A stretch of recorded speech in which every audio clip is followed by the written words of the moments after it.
Hello friends, welcome back to my YouTube channel Bollywood craze. आज के episode में हम लोग डिस्कस करेंगे इस दिवाली होने वाला माइटी क्लैश भूल भुलैया 3 वर्सेस सिंघम 3 को लेकर। फ्रेंड, इस समय आपको हर तरफ जो बज़ है, जो ग्राउंड लेवल बज़ है, वो सिर्फ भूल भुलैया 3 की और सिंघम 3 की दिखाई देगी। उसके अलावा इस साल जितनी भी मूवीज आनी है, अभी किसी मूवी का आपको जिक्र होता हुआ, किसी मूवी को डिस्कस होते हुए आप नहीं देखेंगे।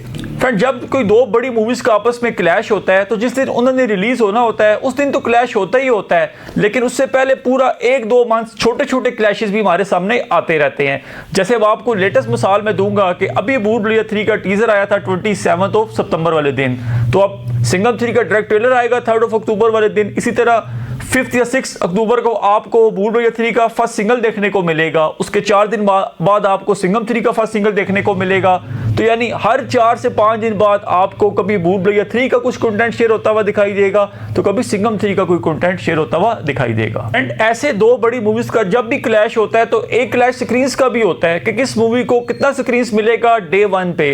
बाद में तो स्क्रीन शिफ्ट होती रहती है कि किसी एक मूवी का वर्ड ऑफ माउथ पॉजिटिव आ गया तो किसी का नेगेटिव आ गया, तो एक मूवी के स्क्रीन बढ़ गए, दूसरे के कम हो गए। लेकिन इनिशियल किस मूवी को कितने स्क्रीन मिलने जा रहे हैं उस पर एक नजर डालते हैं। फ्रेंड, स्क्रीन के मामले पे इस समय जो पहली चाल खेली है वो सिंघम 3 के मेकर्स ने, रोहित शेट्टी साहब ने और अजय देवगन साहब ने खेली है, जिन्होंने इस टाइम अश्योर कर लिया कि नेशनल चेन्स जिसमें PVR, आइनॉक्स और सिनेपोलिस आता है आपका, उसमें 60% जो शोज हैं, 60% जो स्क्रीन्स हैं वो इस समय सिंघम 3 को मिलने जा रही हैं। फ्रेंड, आपको मानना पड़ेगा कि भूल भुलैया 3 को ज्यादा सपोर्ट नेशनल चेन से मिलनी थी।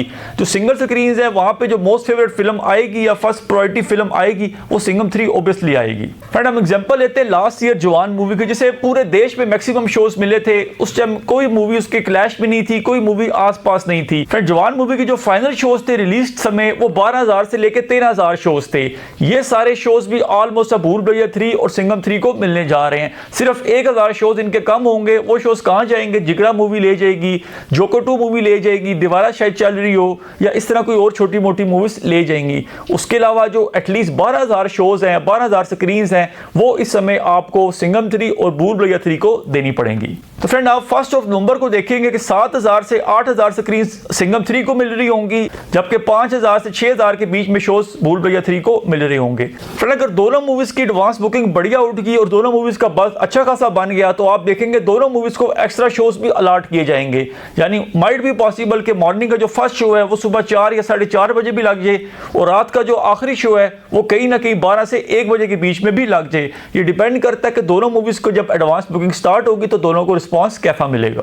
तो जितने भी कार्तिक आर्यन के फैंस हैं या भूल भुलैया फ्रेंचाइज के फैंस हैं, उन्हें निराश होने की जरूरत नहीं है। अगर इस मूवी को 6,000 शोज भी मिलते हैं तो इसकी ऑडियंस ऑक्यूपेंसी इतनी ज्यादा उठ जाएगी कि ये मूवी मेक श्योर करेगी कि अच्छी ओपनिंग भी ले ले और बाद में भी लाइफ टाइम भी फाड़ू कलेक्शन करके दिखाए। लेट्स सी फ्रेंड्स, अक्टूबर का मंथ बहुत ही ज्यादा इंटरेस्टिंग होने जा रहा है। किसके ट्रेलर को कितने व्यूज मिलते हैं, कितने लाइक्स मिलते हैं, ये सारे कंपैरिजन, सारे कॉम्पिटिशन हमारे सामने आते हुए दिखाई देंगे। बस एक चीज की दुआ करनी है कि कहीं दोनों स्टार्स की फैन वार ना शुरू हो, क्योंकि फैन वार काफी डेंजरस हो जाती है। तो क्या कहना आपका इसके बारे में कल कमेंट सेक्शन में बताइएगा। Thanks for watching.